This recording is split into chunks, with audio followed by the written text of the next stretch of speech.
Today, we're going to be talking about a variant on an existing game of poker called Courchevel. Essentially, what Courchevel is it's a kind of a modification on Omaha Hi.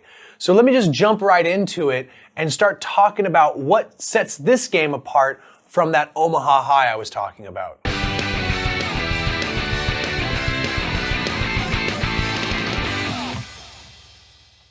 If you're not familiar with Omaha, make sure to check out our introductory videos, our beginner's guides to Omaha, high-low, and pot limit in order to fully understand what those games are all about.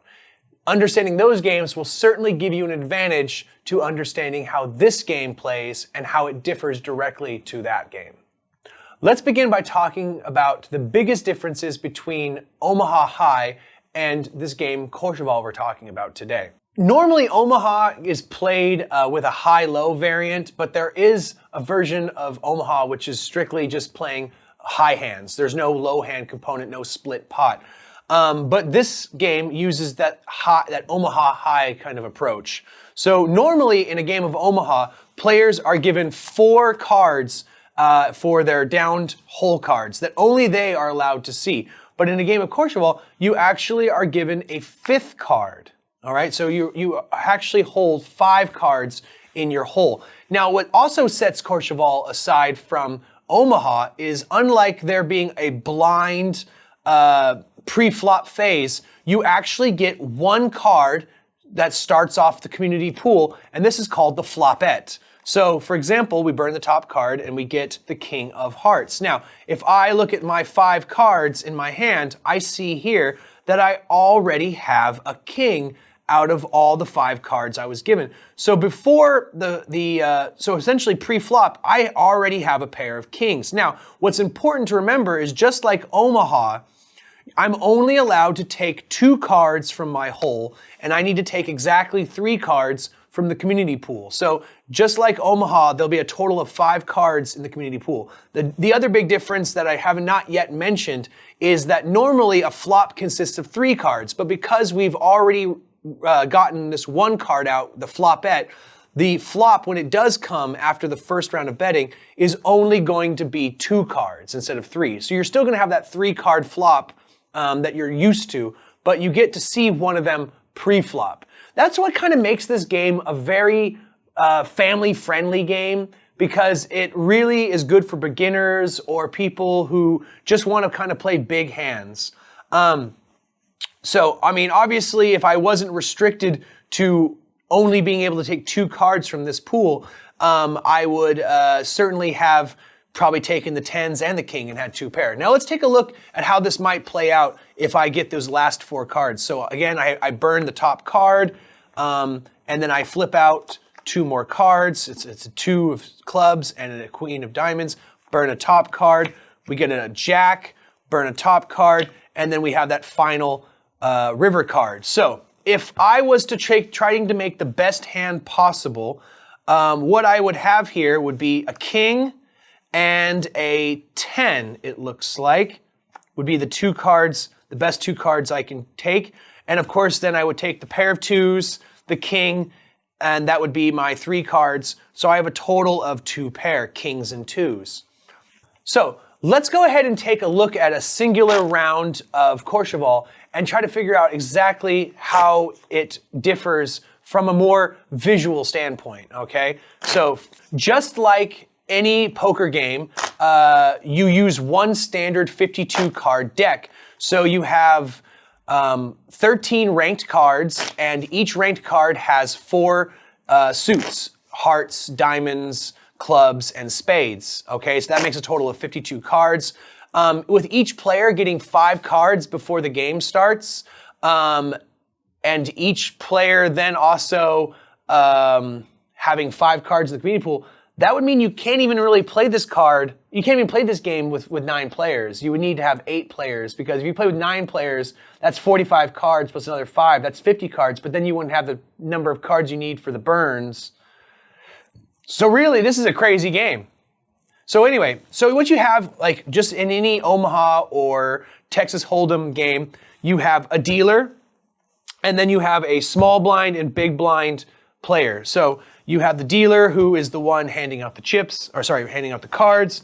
And let's go ahead and have this small blind player with a $5 bet, and this big blind player playing with a $10 bet. That's the small and big blind, respectively. We're going to say there's an imaginary third player and this dealer, okay? So that means we'll have a total of 4 players in on this particular hand. So I'm going to give each player their 5 respective cards.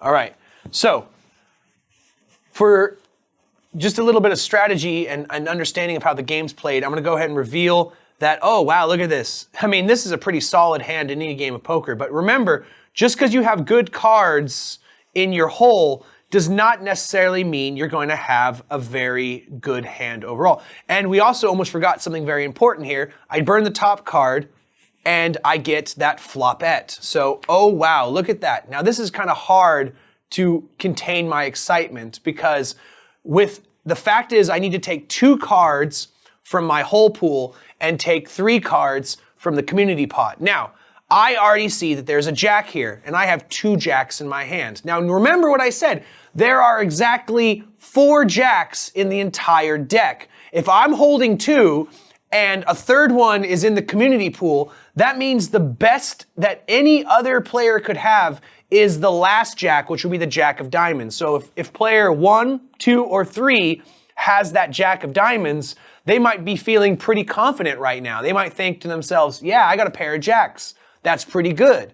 And they might even have a pair of kings and think, oh, if anyone else paired up that jack, I still have a pair of kings. So this is a great position to be in. So, I mean, I'm really glad the way this particular tutorial came out. But remember, there's a lot more cards still to be seen. So we have to wait to see what happens. Now, I'm just going to race through this as best I can. So what we have here is the first option of betting goes to this third player, this player right here who has not yet had a chance to play for any money.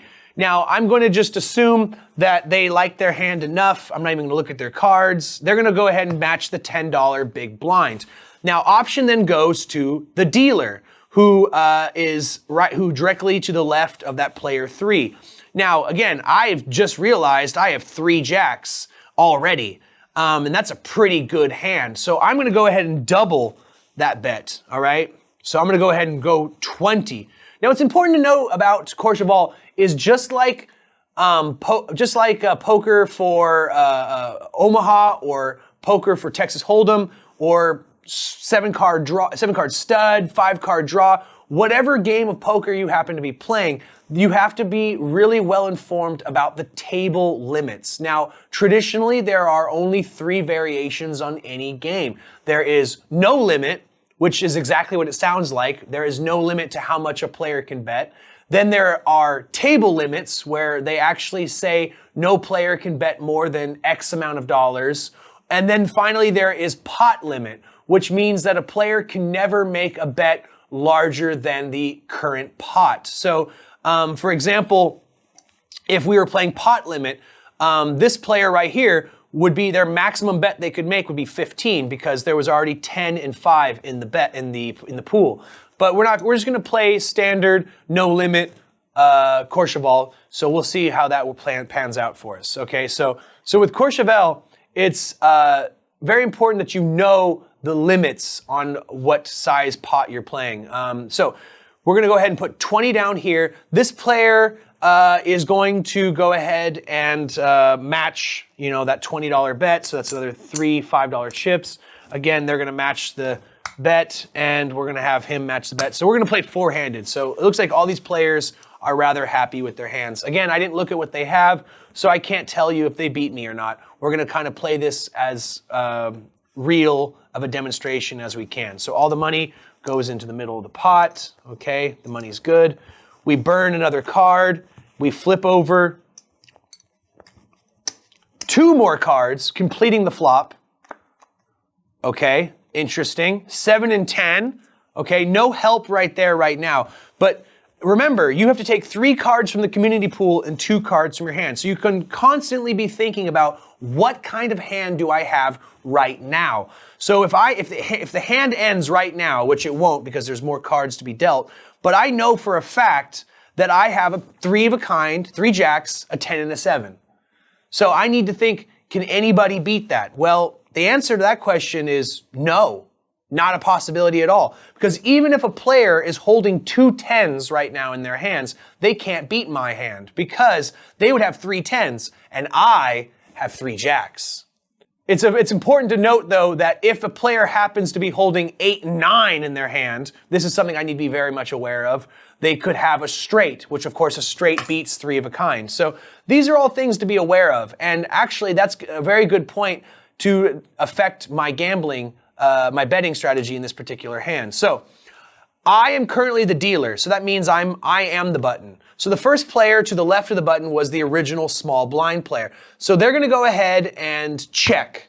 And this player right here is going to check. This third player is also going to check. And based on the knowledge that, yes, I have a pretty strong hand with 3 jacks, there's still the very good possibility that someone out there has 8, 9 in their hand, or that straight draw.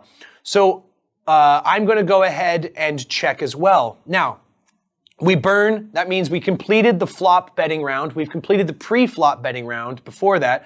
Now we're going to go to the turn card, which is a 5 of clubs. Now, again, you need to be aware of what is out there potentially, what's potentially going to ruin your hand. So you see 2 clubs right now. Again, that's unless a third club comes up, no flush draws are going to happen. Flush draws are only likely if you see 3 of the same suit in the community pool. And it's becoming increasingly unlikely of that happening, especially considering if I look at my own hand, I can look at these as blocker cards, okay? So I have the jack of clubs. I also have the 6 of clubs. Now, if another club comes up, that means that I have a flush, a jack high flush.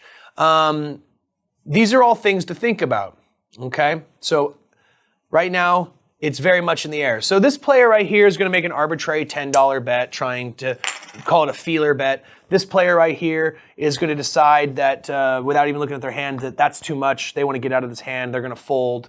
And this player over here is going to go ahead and match that $10 bet. And the dealer as well will go ahead and match the $10 bet. Or no, you know what? Rather, we'll raise it because we still think that those three jacks is a good hand. So we see a match from both players. So the chip pile gets respectably larger. Now, we then move to the final round, the round that is the infamous river round. So we burn a card again, we flip, and it becomes the 7 of hearts. So obviously we see there are not 3 of any particular suit on the board. So we know that right off the bat, a flush is completely impossible. We have known about that potential straight draw from the very beginning. That idea of a player having 8 and 9 could be a disruption to us. But right now, it looks like we have a full house. I mean, we got 3 jacks and a pair of 7s. A full house is better than a straight. Last I checked anyway. So in all reality, we have a monstrous hand, okay? We feel very confident about this. And the great thing about it is we are actually on the button, which means we are going to be the last to get to act. So this player right here might feel very confident because they have a 7. I haven't even looked at their hand, so I can't tell you. I'm just going to go ahead and say that they're going to bluff and try to say, oh yeah, I got that 7, so I'm going to go ahead and, you know, they might even have a 7 and a jack and thinking to themselves, I have a full house, 7s and jacks. So they're going to bet $30. This player is going to fold. They don't even think that they have anything. And then we go ahead and match that $30 bet because, you know, there really is no reason not to go higher. But I mean, in this particular situation, I'd probably go all in because statistically speaking, I can't think of any hand that is better than the hand I have right now, unless they have 2 7s. That's the only hand. If this player has 2 7s, they have 4 of a kind,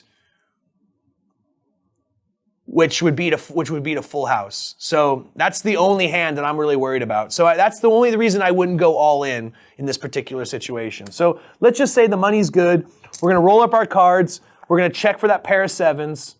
Okay, what do we get here? Let's see. We got ace, deuce,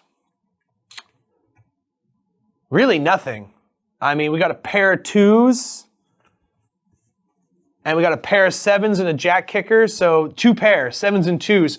My full house completely destroys that particular hand. So, I mean, that gives you an idea of how Courchevel is played. Not Courchevel, that would be horse. I'm very bad with my French pronunciations, guys. Sorry about that. So that concludes our introductory guide to the game of Courchevel.